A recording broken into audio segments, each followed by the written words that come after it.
मातरम मातरम इथे देगा तू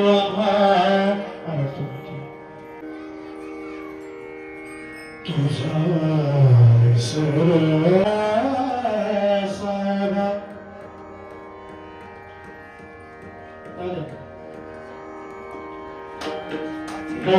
विषय काही असो तुझे गुणी तुझा विसर नसा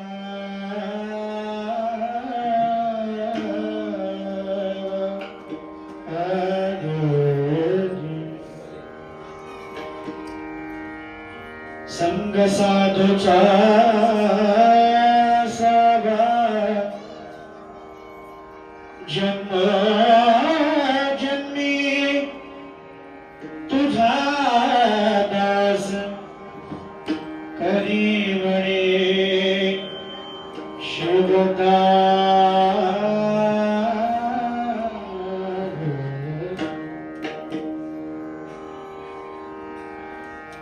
तुझा विसर नसावा संग साधूचा असावा कधी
सदाशिवा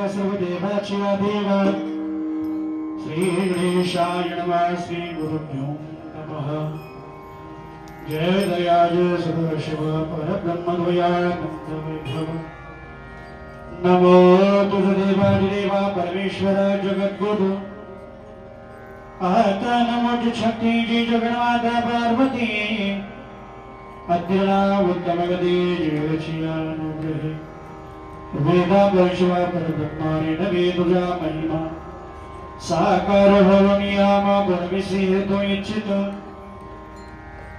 श्री सद्गुरु कृपे करुण आधी नमो शिवगण जे कार सर्वा गुण तयास प्रेमी शरण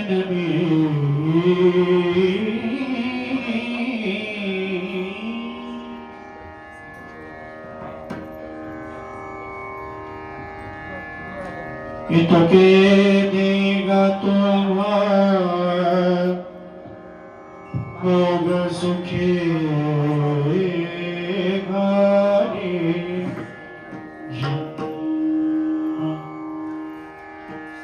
तुझा विसर नसावा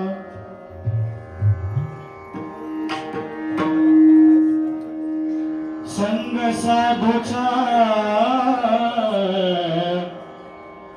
असावा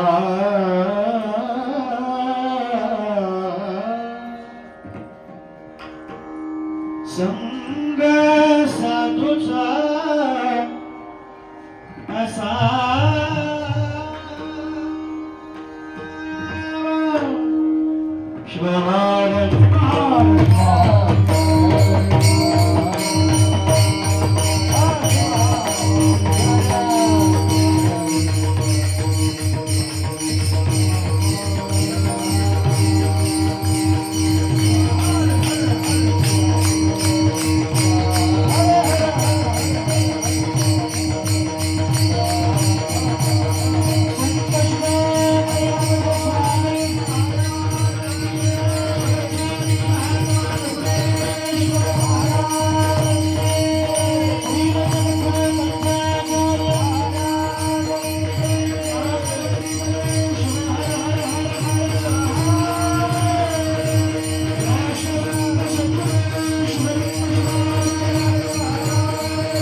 आपल्या गुरु महाराजाकडून शिवाचार्य गुरु महाराजाकडून जगद्गुरूकडून दीक्षा घेऊ लागले इष्टलिंग पूजा करू लागले इष्टलिंग योग ज्याला आम्ही शिवयोग म्हणतो तो शिवयोग ते साधण्याचा प्रयत्न करू लागले आणि आम्ही मात्र आमचा देव कुणाचा खुट्टीला आहे कुणाचा उतरंडीला आहे कुणाचा कपाटामध्ये हे अशा प्रकारची नाही जगाच्या पाठीवर एवढी श्रेष्ठ संस्कृती आणि त्या ओंकारेश्वराची आपण भक्ती करतोय आणि मग भगवान शिवानं सांगितलं माऊली तुम्ही तर माझं ऐकत नाही तुमचं भक्तीचं बळ जास्त आहे मीच तुमचं ऐकतो आणि जर मी जर समजा तुमचं ऐकलं तर मग काय म्हणता मग पूर्वी म्हणत होते मला जन्माला घालू नका पण ज्यावेळेस मी जर तुमचं ऐकतो असं म्हटल्याबरोबर शिवदास माऊलींनी म्हटलं देवा मग गर्भवास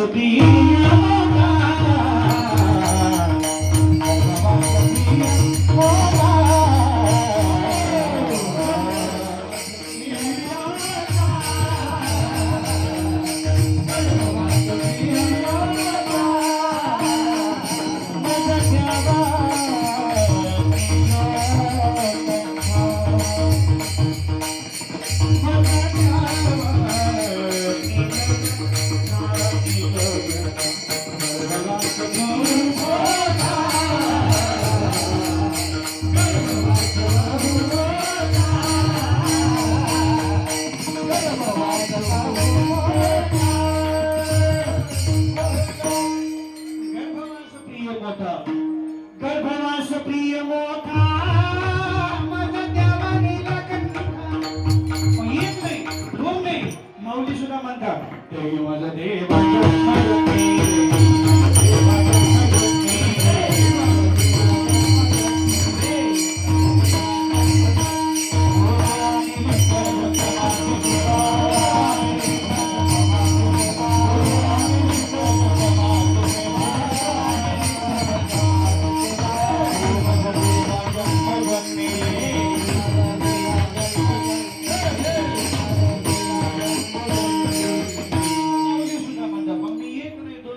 अनेक जन्म घ्यायला तयार आहे ठीक आहे मागणं मागितलेलं आहे आता मागणं मागायला अक्कल लागते बरं का मागायला अक्कल लागते दुसरी गोष्ट समाजामध्ये मागणाऱ्याला हलकं समजलं जातं दुसरी गोष्ट समाजामध्ये मागणाऱ्याला हलकं समजलं जातं पण एक लक्षात घ्या मागणारा हा मागणीहून ठरवला जातो बरं का मग काही मागण्या उचित आहेत आणि काही मागण्या अनुचित आहेत उचित आणि अनुचित आम्ही असं मागितलं पाहिजे की ते आम्ही मागण्यामध्ये ते आमचं हित पाहिजे आणि ते देवाला द्यायला उचित वाटलं पाहिजे आम्ही म्हणतो ना आम्हा मागणे हे हित तुम्हा देणे हे उचित दृष्टांत म्हणून सांगतो बायकोनं नवऱ्याला साडी मागणं ही मागणी उचित आहे बरोबर आहे मग बरोबर आहे बायकोनं नवऱ्याला साडी मागणं हे मागणी उचित आहे, पण ती साडी मला घेऊन द्या म्हणणं हे अनुचित आहे.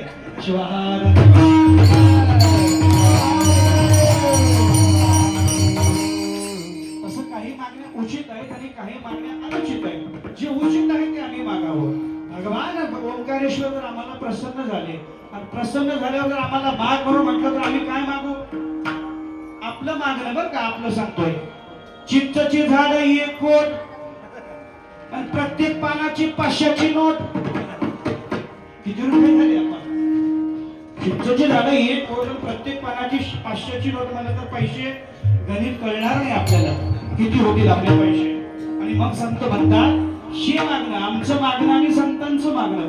आपलं मागणं असं असतं, संसारामध्ये असल्यावर तर संसाराचीच मागणी आणि देवा पुढे आल्यावर सुद्धा संसाराचीच मागणी. माझ्या मुलीला घर चांगलं मिळालं पाहिजे, माझ्या पोराला मुलगी चांगली मिळाली पाहिजे, त्याला मुलगा झाला पाहिजे, मुलीला मुलगा, मुलाला मुलगा, मुली नोकरी लागली पाहिजे, बोरला पाणी लागलं पाहिजे, सोयाबीनला भाव आला पाहिजे, कापसाला भाव पाहिजे, ह्याला भाव पाहिजे, त्याला भाव पाहिजे, सोन्याचा भाव कमी झाला पाहिजे.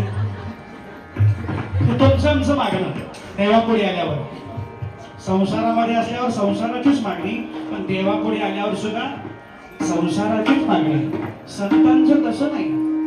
संत देवापुढे आल्यावर तर देवाचीच मागणी करतात आणि संसारामध्ये असल्यावर सुद्धा देवाचीच मागणी करतात. आणि म्हणत असताना म्हणतात देवा तुझ लागीची मागो, तुझ लागीची मागो, लागीची मागो, तुझ लागीची मागो, मागो तुझ लागीची मागो, तुझ लागीची मागो, तुझ लागीची मागो.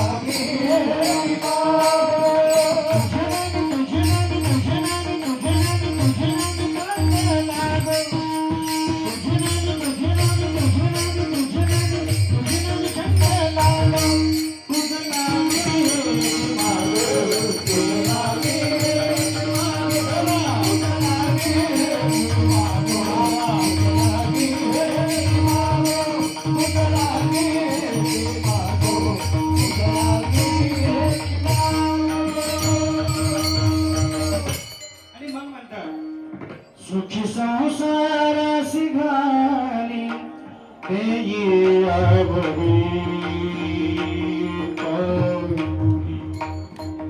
नको निजाचा सहवास, नको साधूजनी त्रास.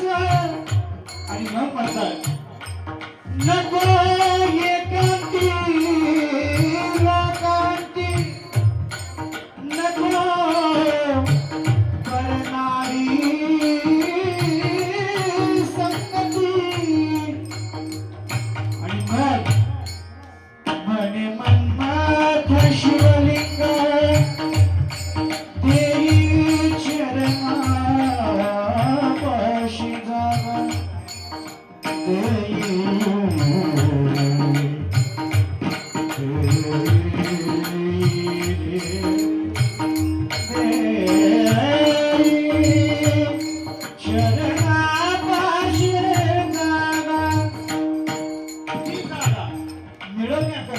आम्ही जागा असलं पाहिजे ना, पण आम्ही सगळे झोपलेले, जी झोपलेले त्यांना जागा करण्याचं काम करतात. निजू नका,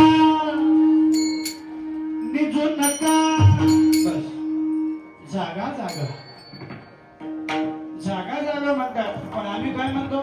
जागा जागा, आता कुणकुडबी जागा. अरे असं नाही, निजू नका, जागा जागा, आपुल्या स्वधर्माने वागा माऊली म्हणतात. आणि जर तुम्ही इथं जर नाही वागला स्वधर्मानं, पुढे आहे बहुदगा.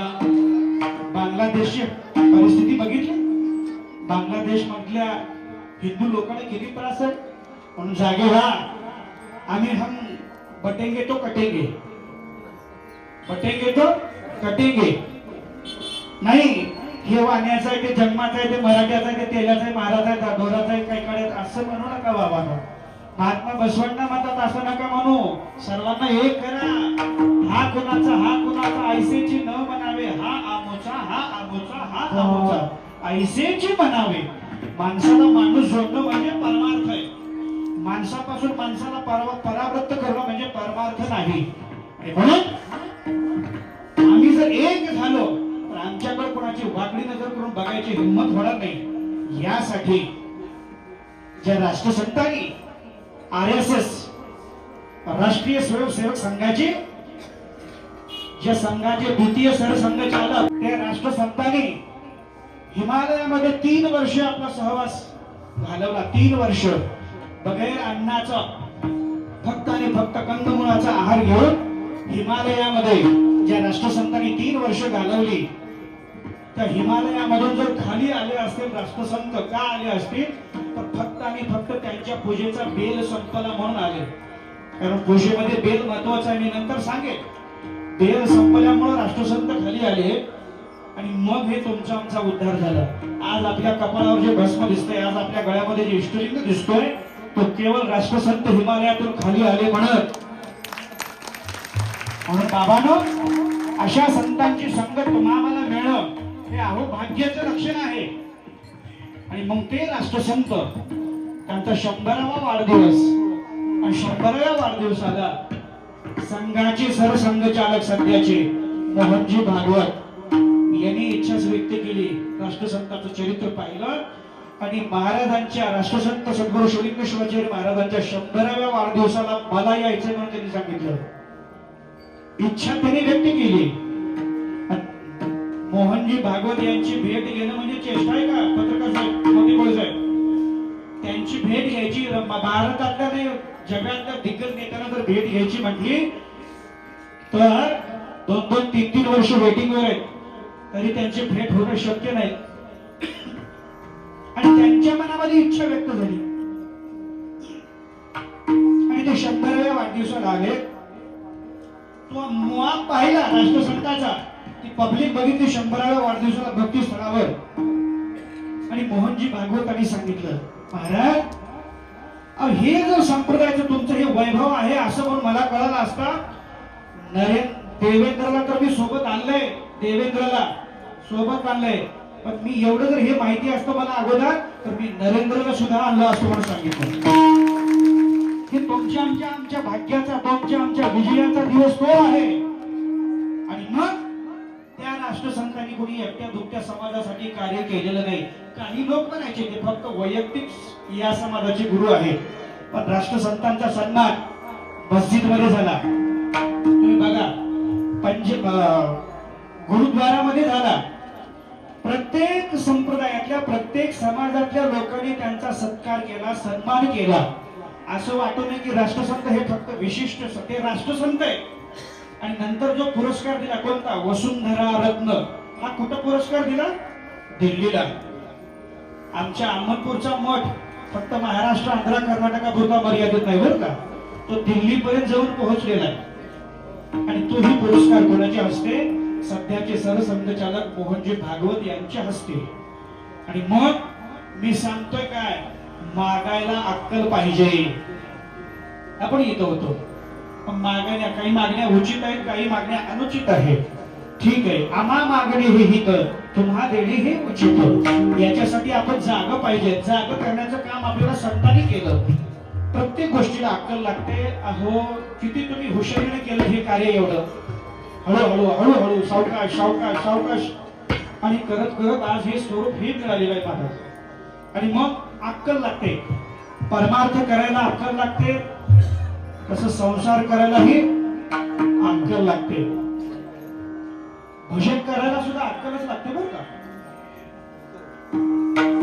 गायन करायला सुद्धा अक्कल लागते, कीर्तन करायला सुद्धा अक्कल लागते, कीर्तन ऐकायला सुद्धा अक्कल लागते, ऐकत ऐकत झोपायला सुद्धा अक्कलच लागते. अपरत नाही, प्रत्येक गोष्टीला अक्कल लागते. दुसऱ्याची नक्कल करायची म्हटली तरी सुद्धा अक्कल लागते. दुसऱ्याची नक्कल करायची म्हटली तरी सुद्धा अक्कल लागते. अक्कल फक्त एकाच गोष्टीला लागत नाही. सांगू का मग, अक्कल फक्त एकाच गोष्टीला लागत नाही, ती म्हणजे दुसऱ्याची निंदा करायला. शिवाय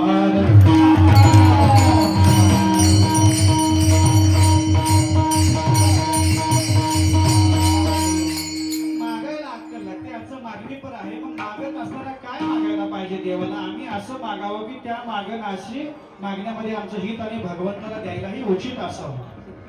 आणि त्या पद्धतीनं मागत असताना कसं मागितलं पाहिजे, जसं की सावित्रीनं मागितलं यमाला. यम तिच्या मालकाचा जीव घेऊन जात असताना सावित्रीच्या घरामध्ये 18 विश्व दारिद्र्य, संतती नाही, संपत्ती नाही, आणि पुन्हा आंधळा सासरा घरामध्ये. त्या सर्व गोष्टी पाहत असताना यम आपल्या मालकाचा जीव घेऊन जातोय. सावित्री यमाच्या पाठीमागे जाते. 5ला फक्त आता 8च मिनिट कमी होते आणि सावित्री पाठीमागे जाते. पाठीमागे यमानं सांगितलं, सावित्री तू जा, वेळ कमी आहे, लवकर जा. म्हणजे तुला काही म्हणजे नाही, म्हणजे माझ्या मालकाचा प्राण मला पाहिजे. सावित्री तू तुझ्या मालकाचा प्राण सोडून काहीही माग, मी तुला काहीही देईन, पण मालकाचा प्राण मिळणार नाही. सावित्रीने सांगितले, एका पतिव्रतेच्या जीवनामध्ये तिच्या मालकापेक्षा प्राणापेक्षा कुठलीही तिला वस्तू प्रिय राहत नाही. जिला आम्ही पतिव्रता म्हणतो. नको मला दुसरी कुठलीच गोष्ट नको. सावित्री बराच वेळ चालली, आता 7च मिनिट कमी होते. यमाने सांगितले, आता सावित्री खूप वेळ कमी आहे, 7 मिनिट कमी आहे. 7च मिनिटांमध्ये आटपायचं असल्यामुळं तू लवकरात लवकर माग. आणि आता एकाच वाक्यात माग. काय काय मागावं सावित्रीनं? घरामध्ये 18 विश्व दारिद्र्य आहे, संपत्ती मागावी. आणि संतती वंशाचा दिवा नाही का, संतती मागावी. संपत्ती नाही, संतती नाही, आणि पुन्हा आंधळा सासरा घरामध्ये. मग मालकाचा जीव सोडून मागायचा, फक्त प्राण. हो काही माग म्हणले, तुला काही मिळेल, पण मालकाचा प्राण नाही. सावित्रीने सांगितलं, ठीक आहे देवा, मालकाचा जीव सोडूनच मागायचं ना, आणि एका वाक्यात मागायचं. हो मग असं करा देवा. यमाला वाटलं आता मागते सावित्री. काय असं करा म्हणजे देवा, राजाच्या राजगादीवर नातू बसलेला माझ्या सासऱ्यांना पहावा. आणि यमानं तथास्तु म्हटलं. यमानं तथास्तु म्हटल्या बरोबर पुन्हा यमानं डोकं खाजवायला चालू केलं. काय मागितलं रे सावित्रीनं? एका वाक्यामध्ये काय काय मागितलं? राजाच्या राजगादीवर नातू बसलेला हिच्या सासऱ्यानं पहावा. पहावा म्हणजे आंधळ्या सासऱ्याला डोळे मिळाले, आणि नातू म्हणजे हिला संतती. हिला मुलगा कधी होईल? नवरा म्हणजे मालक सौभाग्य जिवंत असेल तर. पुन्हा यमाची बोबडी वळली, त त प प प प झालं यमाचं. सावित्री म्हणते, अगोदरच लोक सत्ता करणार, केला तर त्याला सहकार्य करणार. नाही, इथलं सहकार्य खूप मोठं आहे बरं काय. इथलंच नाही, कुठल्याही सत्तेला खूप मोठं सहकार्य आहे. सहकार्य करणार, कुणी पंगत घेईना. ओंकारेश्वर मंडळाच्या कार्यकर्त्यांनी सांगितलं, महाराज या वर्षीची तर सोडा, पुढच्या वर्षीच्या 3 पंक्ती गेल्या. पुढच्या वर्षीच्या ती ओंकारेश्वराची कृपा आहे.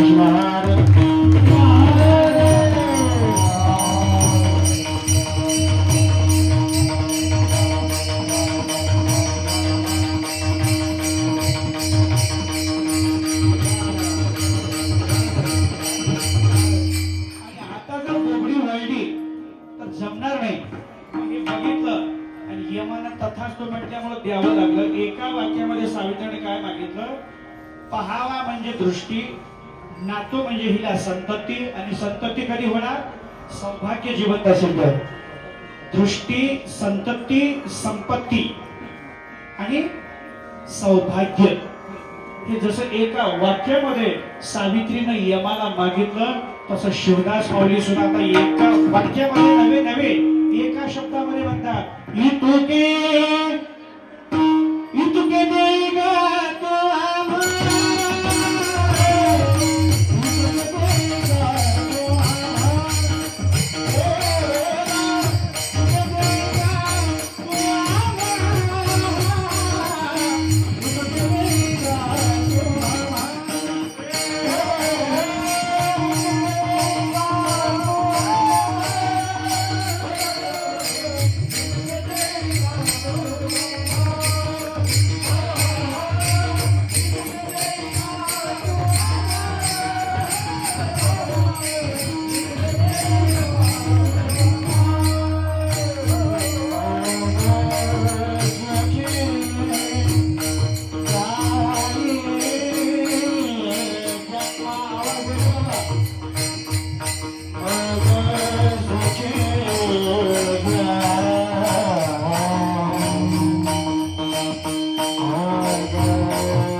बरीच माणसं बघा, आम्ही जन्माला आलो आणि संतही जन्माला आलो.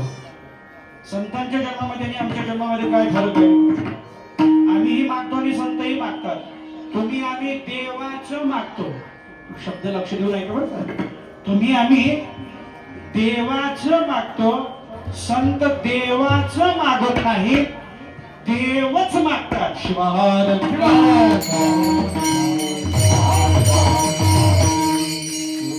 आम्हीही जन्माला आणि संत आमच्या जन्मामध्ये. एखादा माणूस जर गेला, आता एक चांगला किंवा वाईट माणूस कशावर ठरवायचं? आता आम्ही जन्माला आणि संत जन्माला आले, पण आम्ही कसं आलो? कबीरा जब हम पैदा हुए, जब से और हम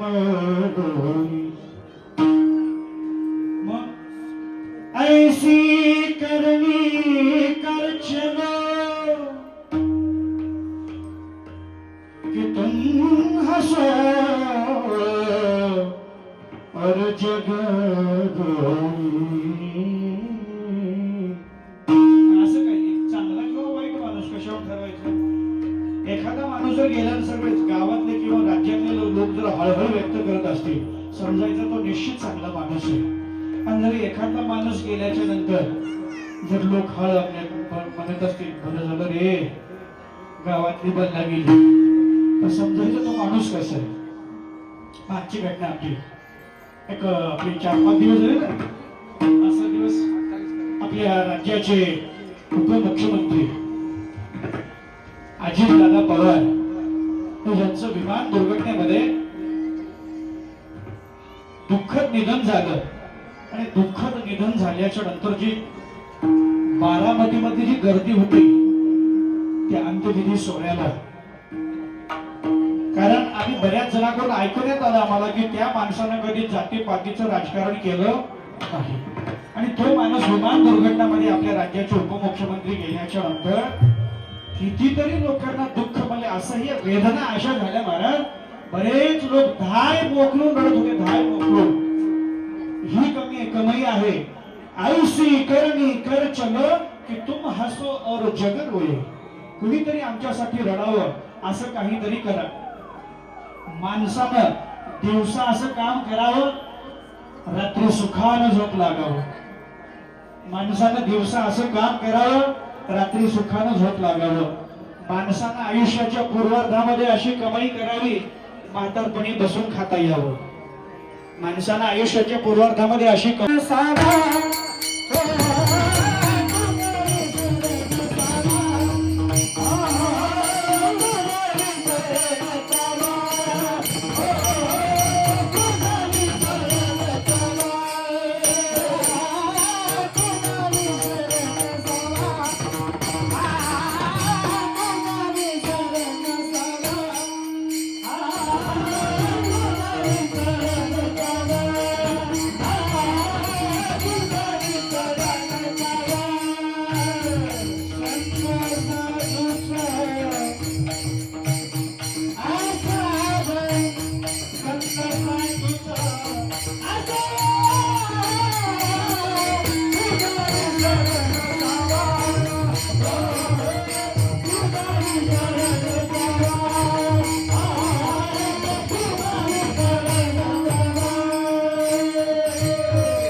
त्याचा विसर पडू नये म्हणून या ठिकाणी ओंकारेश्वर महादेवाची जी प्राण प्रतिष्ठा ज्याची प्राण प्रतिष्ठा केल्यामुळं आपली प्रतिष्ठा वाढणार आहे असा तो भगवंत ज्या भगवंताच्या भेटीमुळं आपल्याला भाग्यवंत होता येतं याच्यासाठी संत म्हणतात तुझा विसरण संग साधूचा असावा भगवंताचा विसर म्हणून भक्ताला परमेश्वराचा विसर पडू नये शिष्याला आपल्या गुरुचा विसर पडू नये पतीला आपल्या पत्नीचा विसर पडू नये पत्नीला आपल्या पतीचा विसर पडू नये मुलाला आपल्या कारण त्या जवानामुळे तुम्ही आम्ही इथं सुरक्षित आहोत तो जवान म्हणतो हर कर्म अपना करेंगे ऐ वतन तेरे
ज्ञानेश्वर, निवृत्ती, ज्ञानदेव, सोपान आणि मुक्ताबाई चारही भावंडांनी समाधी शिवरात्रीच्या दिवशी आणि ज्या ठिकाणी शिवक्षेत्र आहे त्या ठिकाणी समाधी घेतली आणि तो शिवयोग साधला. कारण जीवाचं जे मूळ स्वरूप आहे ते शिव आहे आणि त्या शिवपदाला जर तुम्हाला मला पोहोचायचं असेल तर तुझा विसर नसावा आणि याच्यासाठी संग साधूचा असावा. संगती घडावी सदा सज्जनाची. वेळ कमी. संगती घडावी सदा सज्जनांची. सज्जनांची, साधू संतांची संगत जर मिळाली, एक लक्षात घ्या, दुर्जन लोकांची संगत कधीच करायची नाही. कारण बाबळीच्या झाडाच्या शेजारी जर केळीचं झाड जर आलं तर त्या केळीच्या झाडाची पानं व्यवस्थित राहतील का? बाबळीच्या झाडाच्या शेजारी जर केळीच्या झाडाचं जर झाड आलं तर त्याची पानं व्यवस्थित राहणार नाही. म्हणून संगत किंवा माऊलीच्या भाषेमध्ये सांगायचं म्हटलं तर कस्तुरीचे पोते हिंगाने नासिले आणि मोल कमती आले संगतीने. पण दुर्जनांची संगत, खराची संगती दुःखाचे कारण होतो अपमान दैन्य मोठे. म्हणून संगत कुणाची करावी? जसं की अजून उदाहरण दिलं संप्रदायामध्ये, हिऱ्याच्या संगतीने, ढेकणाच्या संगतीने हिरा तो भंगला. ढेकणाच्या संगतीमध्ये जर हिरा आला, ढेकणाच्या संगतीमध्ये जर हिरा आला तर हिऱ्याचं हिरे पण नष्ट होत असतं. तुम्ही म्हणाल महाराज तुम्हाला कसं काय माहिती? माहिती करून घ्यायचं असेल तर हिरा तुम्ही आणा, ढेकून मी आणतो. हिरा जर ढेकणाच्या संगतीत आला तर हिऱ्याचं हिरे पण नष्ट होत असतं. पण तशाची संगत नको. संगत अशी करा जसं की दुधानं जर पाण्यानं जर दुधाची संगत केली, पाण्यानं जर दुधाची संगत केली तर 10 रुपये लिटर विकणारं पाणी 80 रुपये लिटर विकलं जातं. फक्त संगतीमुळं 80 रुपये संगत केल्यामुळं. लोखंड जे 40 रुपये किलो आहे त्याला जर परिसाचा स्पर्श झाला तर ते जे लोखंडाचं सोनं होणार आहे, स्पर्श झाल्यावर परिसाचं ते सोनं 1,52,000 रुपये तोळा विकलं जाऊ शकतं. किती तोळा? हे फक्त संगतीचा परिणाम आहे. आणि म्हणून संगत अशांची करायची, साधू संतांची संगत. आणि साधूंची संतांची जर संगत मिळाली, एकच दृष्टांत देतो आणि आपली सेवा समाप्त. विश्वामित्र आणि वसिष्ठ दोघांचं जमत नव्हतं. नंतर जमू लागलं आणि विश्वामित्र वसिष्ठांना भेटायला गेले.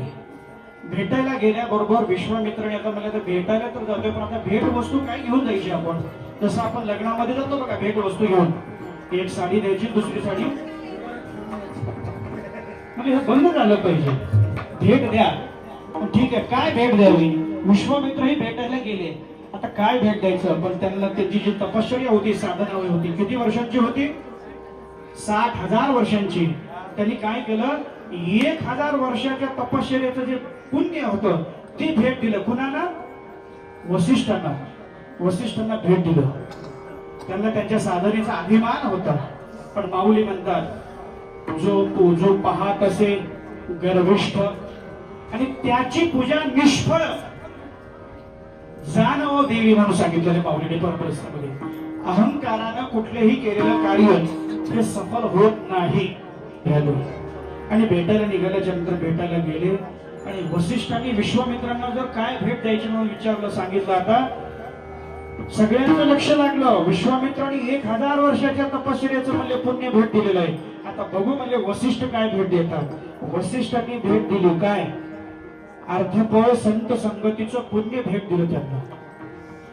अर्धपळ संत संगतीचं पुण्य भेट दिल्याबरोबर विश्वामित्राच्या कपाळावरती आट्या पडल्या. वसिष्ठांनी सांगितलं, विश्वामित्रजी संख्येवर जाऊ नका म्हणले. हे अर्धपळ संत संगतीचं जे पुण्य आहे की 1,000 वर्षाच्या तपश्चर्याच्या साधनेपेक्षा जास्ती पुण्य आहे म्हणले. पुन्हा दोघांचा वाद होण्याची शक्यता वाटू लागली. नाही म्हणले वाद नाही करायचा, आपल्याला समोर ठेवायचं ना. गेले ब्रह्मदेवाकडं. ब्रह्मदेवाला विचारलं, देवा म्हणले 1,000 वर्षाच्या तपश्चर्याचं पुण्य जास्त का अर्धपळ संत संगतीचं? ब्रह्मदेवाने सांगितलं हे खातं माझं नाही, पुढे जा म्हणले. भगवान विष्णूजीकडे पाठवलं. भगवान विष्णूकडे पाठवल्या. भगवान विष्णूने विचारलं म्हणजे देवा कोणाचं पुण्य जास्त आहे. त्यांनी म्हणलं मलाही याच्यातलं काही माहिती नाही, हे खातं भगवान शिवाच आहे, म्हणजे तिकडे जा. भगवान शिवाकडे पाठवल्याच्यानंतर भगवान शिवाला विचारलं देवा म्हणजे कोणाचं पुण्य जास्त आहे. भगवान शंकराने सांगितलं मलाही ते हलाहल विष पिल्यापासून लक्षात येत नाही, कारण ते मला त्यांचं भांडण म्हणजे बाहेरले मला बाहेर मला इकडे नको त्यांना बाहेर घातलं म्हणजे मला लक्षात येत नाही, सांगता येत नाही की प्रथमी ज्याच्या डोक्यावर आहे ना त्या शेष नागाला जाऊन विचारा म्हणून सांगितलं भगवान शिवाने. ते गेले भगवान शिवा शेष नागाकडे आणि शेष महाराजाला विचारलं शेष महाराजजी म्हणजे 1000 वर्षाचं पुण्य जास्त का अर्धपळ संत संगतीचं पुण्य जास्त. शेष नागाने सांगितलं हे अगोदर माझ्या डोक्यावर जी ओझ ही ओझ अगोदर कमी करा, नंतर मी तुमच्या प्रश्नाचं उत्तर देतो. ठीक आहे. विश्वामित्राने हातामध्ये पाणी घेतलं आणि 1000 वर्षाच्या तपस्येचं साधलेलं जे पुण्य आहे ते संकल्प केला आणि पाणी सोडलं की पृथ्वी माते शेषाच्या डोक्यावरून थोडी आदर हो, मला माझ्या प्रश्नाचं उत्तर पाहिजे. 1000 वर्षाच्या साधनेचं पुण्य हातात घेऊन संकल्प सोडला. पृथ्वी शेष नागाच्या डोक्यावरून हल्ली सुद्धा नाही. नंतर बारी आली वसिष्ठांची आणि वसिष्ठांनी पुढे हात जोडून हातामध्ये पाणी घेतलं आणि अर्धपळ संत संगतीचं पुण्य त्या पृथ्वी मातेला सांगितलं आणि संकल्प सोडून पाणी संकल्प सोडला. पृथ्वी शेषाच्या डोक्यावर 2 फूट आतर झाली. नागाने शेष नागाने सांगितलं बघताय काय म्हणजे माझ्याकडे उत्तर मिळालं का जो सांगायची वाट पाहताय. म्हणजे हे अर्धपळ संत संगतीचं पुण्य आणि तुम्हा मला आज परमपूज्य सद्गुरू शिवानंद शिवाचार्य महाराज तमलोरकर तसेच परमपूज्य सद्गुरू शब्दलिंग शिवाचार्य महाराज उदगीरकर हौगी स्वामी मठ संस्थान उदगीरकर यांचं सानिध्य लाभलेलं आहे. आणि अशा साधूची जर संगत मिळाली तर निश्चित आपल्या जीवनाचं स्वरूप झाल्याशिवाय राहणार नाही. आणि मग काय आता काही नको देवा सगळं झालं म्हणले. आता काय काय मागितलं माऊलीने बघा. इतके देगा तो आम्हा मग सुखे खाली जन्म तुझा विसरण सावा. इतके देगा तो आम्हा संग साधूचा असावा. इतके देगा तो आम्हा नको विषय काही मनी तुके देगा तू. आणि असो प्रेम तुझे होणे ज्या विषयामुळे मला तुझं भजन करता येत नाही, तुझं स्मरण करता येत नाही, साधूची संगत मिळत नाही, नको विषय काही म्हणी असो प्रेम तुझे म्हणे. आणि मग भगवान शिवानी माऊलीला विचारलं माऊली आता दिलं ना तुमच्या मनासारखं, तुमच्या मनासारखं दिलं, मग आता काय. आता काही नाही देवा जन्म जन्मी तुझा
जन्मोजन्मी तुझा दास करी महेशदास. एक लक्षात ठेवा, बऱ्याच लोकांना सवय असते संताच्या डोक्याला डोकं लावणं. संताच्या डोक्याला डोकं लावायची बऱ्याच लोकांना सवय असते. सर्व लोकांना म्हणत नाही बरं, बऱ्याच लोकांना सवय असते संताच्या डोक्याला डोकं लावतात आणि संताच्या डोक्याला डोकं ज्यांनी लावलं त्यांची डोके भ्रमिष्ट झाली. म्हणून संताच्या डोक्याला डोकं लावू नका, संताच्या पायाला डोकं लावा. आणि संताच्या पायाला ज्यांनी डोकं लावलं त्याच्या जीवनाला दिशा मिळाली, त्याची दशा बदलली. आणि आपल्या जीवनातली दशा जर बदलावी वाटत असेल तर संताच्या चरणाला डोकं लावून आपण आपलं जीवन कृतार्थ करून घ्यावं. अशा प्रकारची सद्बुद्धी अनंत कोटी प्रमाणात एक शुभ प्रभू तुम्हाला सर्वांना देव. अशा प्रकारची सदिच्छा व्यक्त करीत असताना त्या ठिकाणी उपस्थित गुरुमाऊली समोर मी बोलले का शाळा नाही, पण आमच्या ओंकारेश्वर महादेव मंदिरच्या महिला मंडळी जो कार्यक्रम या ठिकाणी आयोजित केला, आमच्या महिला मंडळासाठी एकदा सर्वांनी जोरात टाळ्या वाजवा. अगदी एवढा सुंदर आणि स्तुत्य उपक्रम त्यांनी या ठिकाणी राबवलेला आहे. अगदी झाशीच्या राणी भरून या ठिकाणी त्यांनी कार्यक्रम हा राबवलेला आहे आणि यासाठी आशीर्वाद आमच्या गुरु महाराजांचा आहे. म्हणून मी गुरु महाराजांच्या समोर बोलणं म्हणजे एखाद्या काजव्यानं सूर्याच्या समोर चमकण्याचा प्रयत्न केल्यासारखा आहे. आणि बोलता बोलता एखादा जर चूक अभद्र शब्द केला असेल त्याबद्दल मी क्षमा मागतो. जे चांगलं असेल ते माझे परमपूज्य गुरु माऊली वसुंधरा रत्न राष्ट्रसंत डॉक्टर सद्गुरू शिवलिंग शिवाचार्य महाराज अहमदपूरकर ज्यांचा येत्या 25 फेब्रुवारी 2026 ला जन्म उत्सव सोहळा श्री क्षेत्र भक्तीस्थळ अहमदपूर या ठिकाणी संपन्न होणार आहे. आणि राष्ट्रसंतांच्या समाधी मंदिराचा भूमिपूजन सोहळा ही त्याच दिवशी आहे.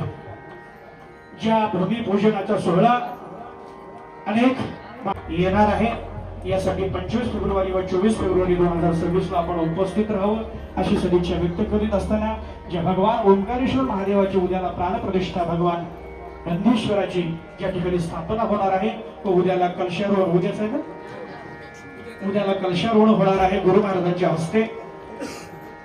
आणि या कार्यक्रमाला उपस्थित सर्व गुणीजन, महिला भजनी मंडळ, गायक, वादक, अगदी आमचे गुणीजन दोन्ही गायक यांच्यासाठी एकदा सर्वांनी टाळ्या वाजवा. आमचे भजनाचार्य त्यांच्यासाठी सर्वांसाठी टाळ्या वाजवा. ज्यांची साऊंड सिस्टम आहे त्यांनाही धन्यवाद. आता आल्यामुळे शेवटी का होईना बरं झालं असो. म्हणून बोलता बोलता एखादा चूक अभद्र शब्द केला असेल त्याबद्दल मी क्षमा मागतो. जे चांगलं असेल ते माझे परमपूज्य गुरु माऊली वसुंधरा रत्न राष्ट्रसंत डॉक्टर सद्गुरू शिवलिंग शिवाचार्य गुरु माऊलींचे असेल ही झालेली सेवा.